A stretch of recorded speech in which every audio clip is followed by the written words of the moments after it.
नमस्कार। देश और दुनिया की ताजा तरीन खबरें लेकर हाजिर हूं मैं आपके साथ भावना त्रिपाठी। नागपुर में ठगी का अनोखा मामला देखने को मिला, जहां पर एक युवक किराए की कार लेकर शहर की 10 सराफा दुकानों में गया। दुकानों में उसने खुद को एक केंद्रीय मंत्री का चीफ सिक्योरिटी ऑफिसर बताया, जहां उसने 2 दुकानदारों से करीब 8 लाख की ठगी की। जब महल की एक दुकान में उसने खुद को सिक्योरिटी ऑफिसर बताकर गहने खरीदने के बाद चेक देने की कोशिश की तो ज्वेलर को शक हो गया, लेकिन आरोपी दुकान से 15 मिनट के भीतर ही गायब हो गया। दुकान के ज्वेलर्स ने बाद में आरोपी के बारे में ज्वेलर्स के एक व्हाट्सएप ग्रुप पर मैसेज भेज दिया, जिससे कई ज्वेलर्स ठगी का शिकार होने से बच गए। अंबाझरी के ज्वेलर्स के मैनेजर ने 30 ग्राम से ज्यादा की 2 सोने की चेन के साथ करीब 2,57,000 रुपए का मामला अंबाझरी में दर्ज कराया है, जबकि दूसरे मामले में सीताबर्डी के ज्वेलर्स 5 लाख की ठगी का मामला सीताबर्डी थाने में दर्ज कराया है। जिसके बाद ठग की तलाश में अंबाझरी और सीताबर्डी पुलिस ने टीमें गठित की हैं। पुलिस ने जल्द आरोपी को गिरफ्तार करने का दावा किया है। हमारे अंबाझरी पुलिस स्टेशन के एरिया में कोठारी ज्वेलर्स है। तो कोठारी ज्वेलर्स से जो फिर्यादी तकरारदार आए, उन्होंने बताया कि उनके ज्वेलर्स में एक शख्स जो खुद का नाम राजवीर चावला बताया, और उन्होंने माननीय केंद्रीय मंत्री नितिन जी गडकरी, इनका चीफ सिक्योरिटी ऑफिसर है ऐसा बताकर कुछ सोना खरीदा 2,57,000 रुपये का, और चेक का पेमेंट देना चाहा। उनके मालिक ने पहला उसको मना किया था, मगर उसके दूसरे डायरेक्टर थे करण कोठारी जी, उन्होंने फिर उनको फ़ोन पे बात किया और वापस कन्विंस करने का कोशिश किया। तभी उन्होंने हाँ बोलने से उन्होंने वो चेक दिया और 2,57,000 रुपये का 31 ग्राम सोना का 2 चेन परचेज किया। मुंबई के साकीनाका इलाके में शनिवार को एक स्क्रैप के गोदाम में भीषण आग लग गई। फायर ब्रिगेड की करीब दर्जन भर गाड़ियों की मदद से आग को बुझाने का काम चल रहा है। राहत की बात है कि इस घटना में किसी के घायल या फंसे होने की खबर सामने नहीं आई। आग सुबह करीब 6 बजे लगी। स्क्रैप मटेरियल और प्लास्टिक होने के चलते देखते ही देखते आग ने भीषण रूप धारण कर लिया। फायर ब्रिगेड की तरफ से इसे केवल 3 का कॉल दिया गया है। फिलहाल आग बुझाने का काम चल रहा है।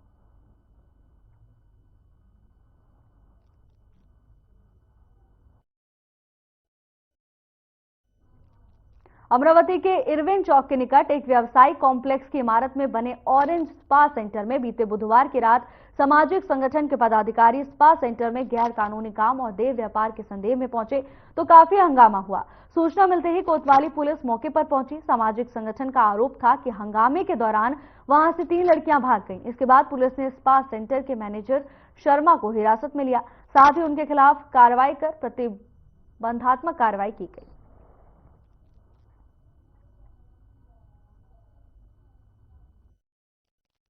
आणखीन आता पंचनामा सुरू आहे त्याच्यामध्ये।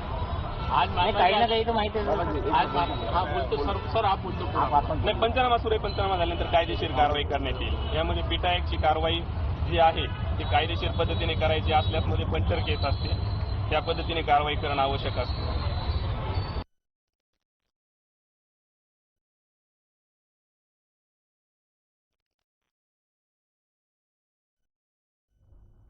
कुछ दिन पहले मुंबई के कुर्ला में बस का एक्सीडेंट हुआ, जिसमें कई लोगों ने अपनी जान गंवाई थी। ऐसा ही एक मामला फिर घाटकोपर के चिराग नगर से सामने आया है, जहां मार्केट में एक तेज रफ्तार टेम्पो ने 6 लोगों को कुचल दिया, जिसमें एक महिला की मौत हो गई।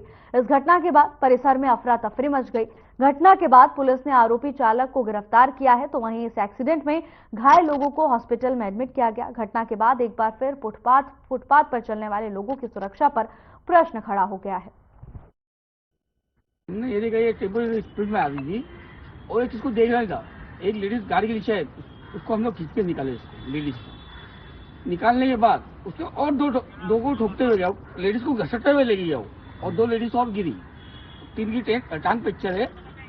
हाँ। और एक लेडीज अभी मालूम हमको ऑफ हो गई है राजौड़ी। ड्राइवर नशे में था क्या? नशे में था, कुछ नशा किया है वो। अच्छा, उसको पकड़ लिया अभी? पकड़ के हम लोग ने इसको बंद किए थे, जब पुलिस को मार देती तो बचा लिए तो वो मर जाता। घाटकोपर के चिराग नगर में टेम्पो जो है उसका एक्सीडेंट हुआ है। उसमें एक महिला की मौत हुई है और 4 महिला इंजर्ड है। पुलिस ने जो है जो व्हीकल और जो ड्राइवर उसको हमें इसके कस्टडी में लिया है। आगे की छानबीन चल रही है। ये भी कहा जा रहा है कि ड्राइवर नशे में था या कुछ ऐसी जानकारी नहीं है। उसके यानी कुछ फिजिकल इशू थे, तो अभी हमें इसके बारे में इन्वेस्टिगेशन चल रहा है।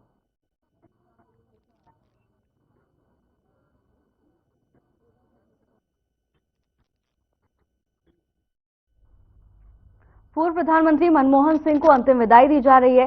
तमाम दिग्गज यहां पर मौजूद हैं और उन्हें श्रद्धांजलि दे रहे हैं। आइए आपको सीधे लिए चलते हैं।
पूर्व प्रधानमंत्री मनमोहन सिंह के निधन के बाद पूरे देश में शोक की लहर दौड़। देश ने एक अनमोल रत्न खो दिया है। दिग्गजों ने इन्हें नमन किया।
पूर्व प्रधानमंत्री मनमोहन सिंह जी को अंतिम विदाई दी जा रही है। तमाम दिग्गज कांग्रेस मुख्यालय पहुंचे हुए हैं। एआईसीसी मुख्यालय में मनमोहन सिंह को अंतिम विदाई देने के लिए तमाम दिग्गज पहुंचे। देखिए तस्वीरें हम आपको दिखा रहे हैं। देश के प्रधानमंत्री नरेंद्र मोदी नतमस्तक हो रहे हैं और उन्हें नमन करते हुए नजर आ रहे हैं।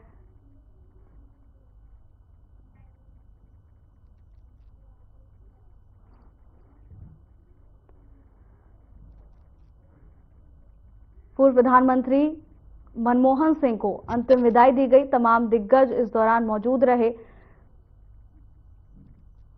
पूर्व प्रधानमंत्री न केवल एक राजनेता थे बल्कि एक बेहद अच्छे अर्थशास्त्री भी थे। देश को आर्थिक मजबूती देने में उन्होंने अहम योगदान निभाया। अपनी वित्त मंत्री के दौरान उन्होंने अपनी सूझबूझ से देश को आर्थिक संकटों से बचाया। उस समय जब देश के पास केवल कुछ दिन का ही राशन बचा था, कुछ दिन का ही फंड बचा हुआ था, उस समय अपनी सूझबूझ से उन्होंने देश को आर्थिक संकट से बचाया। एलपीजी, जिसे हम लिबरलाइजेशन, प्राइवेटाइजेशन और ग्लोबलाइजेशन के नाम से जानते हैं, इन तीनों ही नीतियों के तहत उन्होंने देश को आर्थिक मजबूती प्रदान की।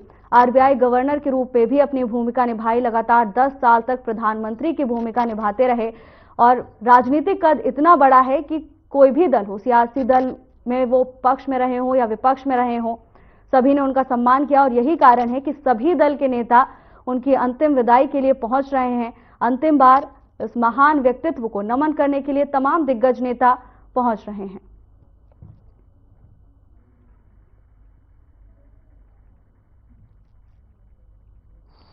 पूर्व प्रधानमंत्री मनमोहन सिंह की अंतिम यात्रा में तमाम दिग्गज पहुंचे हुए हैं।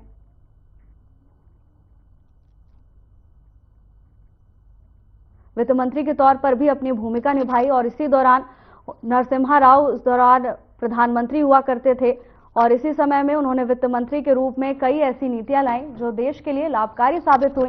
बड़ी बात यह है कि उनकी इस नीतियों को सभी सरकारों ने आगे बढ़ाया, कभी इनकी नीतियों का विरोध देखने को नहीं मिला।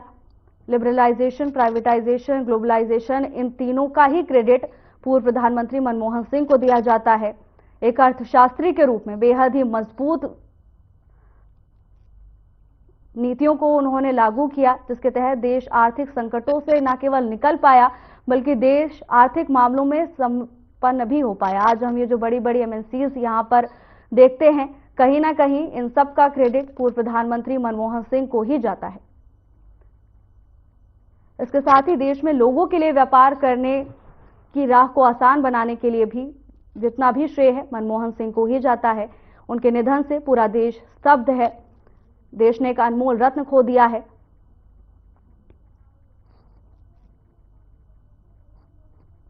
पूर्व प्रधानमंत्री मनमोहन सिंह का राजनीतिक सफर हम सभी के लिए प्रेरणादायक है। जिस तरह से अपने मूल्यों पर, अपने आदर्शों पर जीवन भर चलते रहे, सभी के लिए एक मिसाल बन गया है।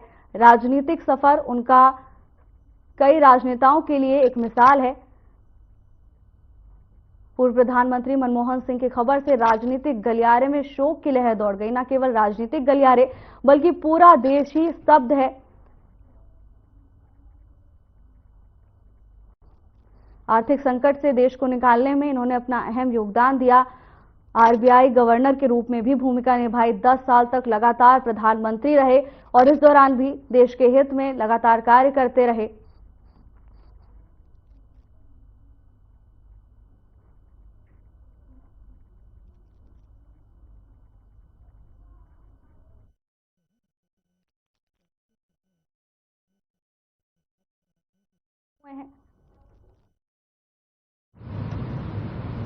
अब से कुछ ही देर में पंच तत्व में विलीन हो जाएंगे डॉक्टर मनमोहन सिंह, एक कुशल अर्थशास्त्री और राजनेता के तौर पर अपने मृदभाषी व्यक्तित्व के लिए और विनम्र स्वभाव के लिए हमेशा जाने जाएंगे डॉक्टर मनमोहन सिंह।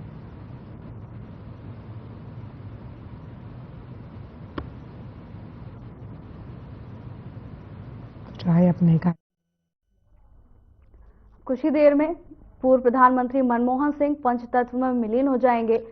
देश के लिए बहुत शोक की घड़ी है। लोग इस समय दुखी हैं, शोक की लहर दौड़ गई है। देश ने एक न केवल एक महान राजनेता खोया बल्कि एक मजबूत अर्थशास्त्री भी खोया, जिसका विजन देश के लिए हमेशा से हितकारी साबित हुआ है।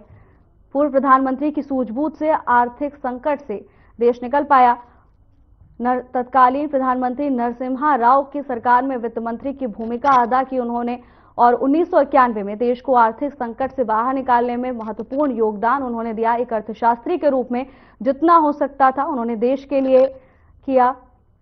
1991 में जब देश भयंकर आर्थिक संकट से जूझ रहा था, उस वक्त एलपीजी यानी लिबरलाइजेशन, प्राइवेटाइजेशन और ग्लोबलाइजेशन के तहत बड़ी ही कह सकते हैं हिम्मत के साथ उन्होंने इन तीनों फैसलों को लिया। जब देश में इतनी मजबूती नहीं थी, व्यापार को आसान बनाने में पूर्व प्रधानमंत्री का बड़ा योगदान रहा है। आरबीआई गवर्नर के रूप में भी अपनी भूमिका निभाते रहे। लगातार 10 साल तक प्रधानमंत्री बने, राज्यसभा सदस्य भी चुने गए। बेहद ही समृद्ध रहा उनका राजनीतिक सफर और लोगों के लिए एक मिसाल बनकर भी सामने आया। अपने मूल्यों पर हमेशा खड़े रहे, कभी किसी के लिए कोई अभद्र टिप्पणी करते हुए नजर नहीं आए। उनकी राजनीति का स्तर आज के स्तर से काफी ऊंचा था और शायद यही कारण है कि आज सभी दल के नेता उनकी अंतिम यात्रा में शामिल होने के लिए पहुंचे हैं। सभी की आंखें नम हैं। लोगों का कहना है कि इस क्षति को पूरा नहीं किया जा सकता। देश के लिए बहुत बड़ी क्षति है ये। आज देश में जो व्यापार की राह आसान है, उसका पूरा श्रेय पूर्व प्रधानमंत्री मनमोहन सिंह को ही जाता है। तमाम दिग्गज उनकी अंतिम यात्रा में शामिल होने के लिए पहुंचे, सबकी आंखें नम दिखाई दी। अब कुछ ही देर में पंचतत्वों में विलीन हो जाएंगे।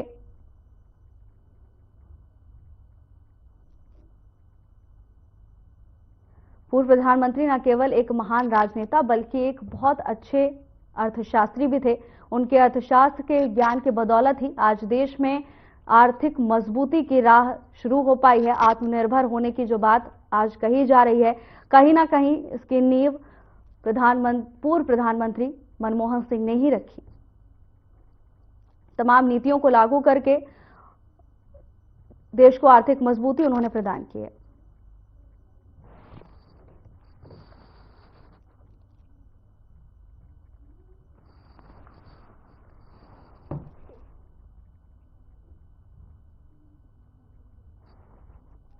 उन्होंने इस तरह की बात की तो पूरा माहौल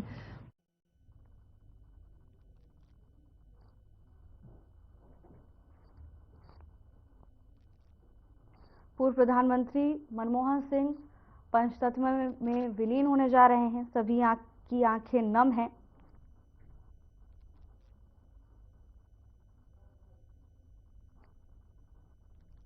देश को आर्थिक मजबूती प्रदान करने में उनकी नीतियों का महत्वपूर्ण योगदान रहा। कुछ ही देर बाद पूर्व प्रधानमंत्री डॉक्टर मनमोहन सिंह का अंतिम संस्कार किया जाएगा। उनका पार्थिव शरीर निगम बोध घाट पहुंच चुका है। कुछ ही देर में राजकीय सम्मान के साथ उन्हें अंतिम विदाई दी जाएगी।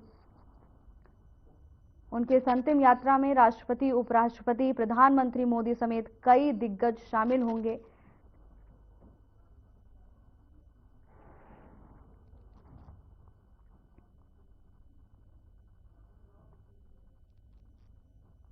देश को आर्थिक मजबूती प्रदान करने में बेहद ही महत्वपूर्ण भूमिका इन्होंने निभाई। वित्त मंत्री के तौर पर जो नीतियां लागू की, देश के लिए काफी लाभकारी साबित हुई।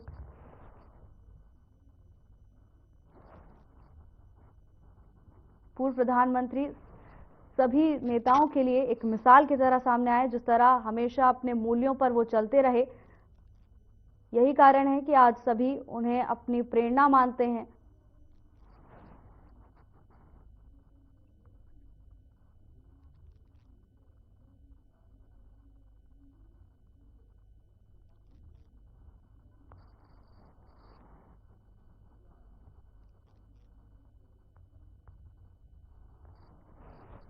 पूर्व प्रधानमंत्री के निधन की खबर सुनने के बाद पूरे देश में शोक की लहर दौड़ पड़ी है। तमाम दिग्गज उन्हें श्रद्धांजलि देने के लिए पहुंच रहे हैं। उनकी अंतिम यात्रा में शामिल होने के लिए तमाम दिग्गज यहां पहुंच रहे हैं।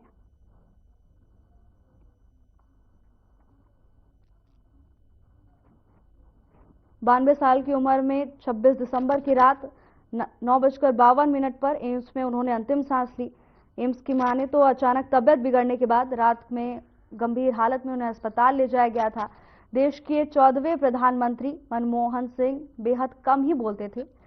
हालांकि Aadhaar, MNREGA, RTI, right to education जैसी स्कीम उनके कार्यकाल में ही लॉन्च हुई, जो आज भी बेहद कारगर साबित हो रही हैं। शिक्षा के वर्ग से लेकर अर्थशास्त्र के वर्ग तक हर क्षेत्र में उन्होंने बेहतर कार्य करके दिखाया। मनमोहन पहचान राजनेता से ज्यादा अर्थशास्त्री के तौर पर रही।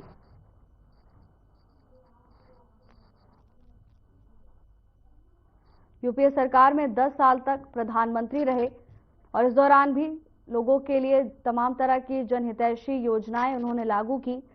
2004 से 2014 तक लगातार 10 साल तक प्रधानमंत्री रहे। लोगों के काफी लोकप्रिय रहे उनकी नीतियां।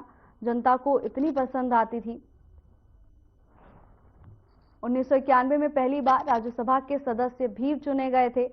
पूर्व प्रधानमंत्री मनमोहन सिंह का ये राजनीतिक सफर बेहद ही समृद्ध रहा। उनका राजनीतिक कद लोगों के लिए प्रेरणा है। पूर्व पीएम नरसिम्हा राव की सरकार में वित्त मंत्री के तौर पर भूमिका निभाई और इसी दौरान उन्होंने 1991 में देश को आर्थिक संकट से भी बाहर निकाला था, जब उन्होंने 3 नीतियों को लागू किया था। 1 अक्टूबर 1991 से 14 जून 2019 तक राज्यसभा सदस्य रहे। बेहद ही शालीनता के साथ सभी सदनों में अपनी बात को वो रखते थे और 20 अगस्त 2019 से 30 अप्रैल 2024 तक एक बार फिर से राज्यसभा सदस्य बने।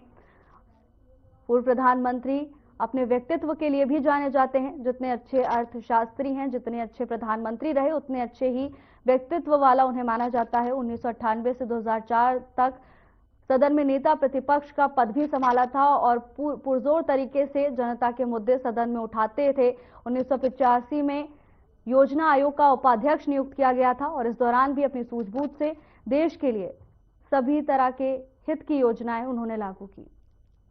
साल 1990 में पीएम के आर्थिक सलाहकार बने और देश को आर्थिक रूप से सुदृढ़ बनाने के लिए लगातार खोज करते रहे, लगातार पीएम को सलाह देते रहे। आर्थिक सलाहकार के तौर पर भी बेहतर भूमिका निभाई। 1982 से 1985 तक रिजर्व बैंक के गवर्नर की भूमिका भी उन्होंने निभाई।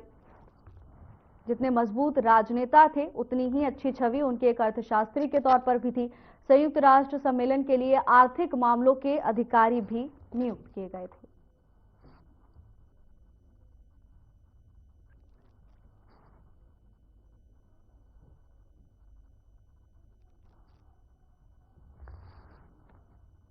आधार, MNREGA, RTI, right to education जैसे तमाम स्कीम्स उन्होंने लागू की थी। 1991 में आर्थिक उदारीकरण की शुरुआत हुई। देश को आर्थिक संकट से इन्होंने बचाया। हर क्षेत्र में देश के विकास के लिए लगातार काम करते रहे। आईटी और टेलीकॉम क्षेत्र में भी इन्होंने बड़े सुधार किए। ऐतिहासिक उपलब्धियां हम आपको बता रहे हैं पूर्व प्रधानमंत्री मनमोहन सिंह की। अपने पूरे सफर में उन्होंने देश के लिए कई विकास कार्य किए। ग्रामीण रोजगार गारंटी योजना अधिनियम लागू किया, जिसके तहत युवाओं को रोजगार उपलब्ध कराने की गारंटी दी गई। 2008 में भारत अमेरिका परमाणु समझौता में भी अहम भूमिका पूर्व प्रधानमंत्री मनमोहन सिंह ने निभाई। ये 5 ऐतिहासिक उपलब्धियां हम आपको उनके जीवन की बता रहे हैं।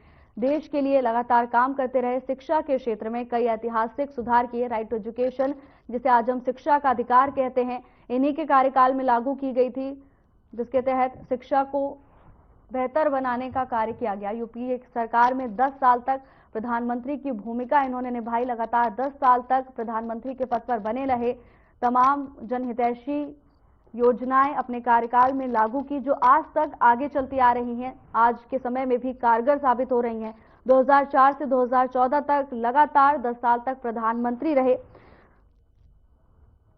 आधार, मनरेगा, आरटीआई जैसी स्कीम्स आज भी कारगर साबित हो रही हैं। 1991 में पहली बार राज्यसभा सदस्य बने।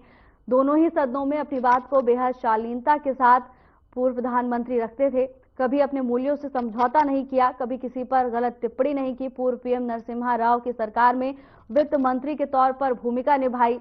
अपनी सूझबूझ से देश को आर्थिक मजबूती दी। देश की अर्थव्यवस्था में अहम भूमिका इन्होंने निभाई। 1 अक्टूबर 1991 से 14 जून 2019 तक राज्यसभा सदस्य रहे और लगातार अपनी बात को रखते रहे।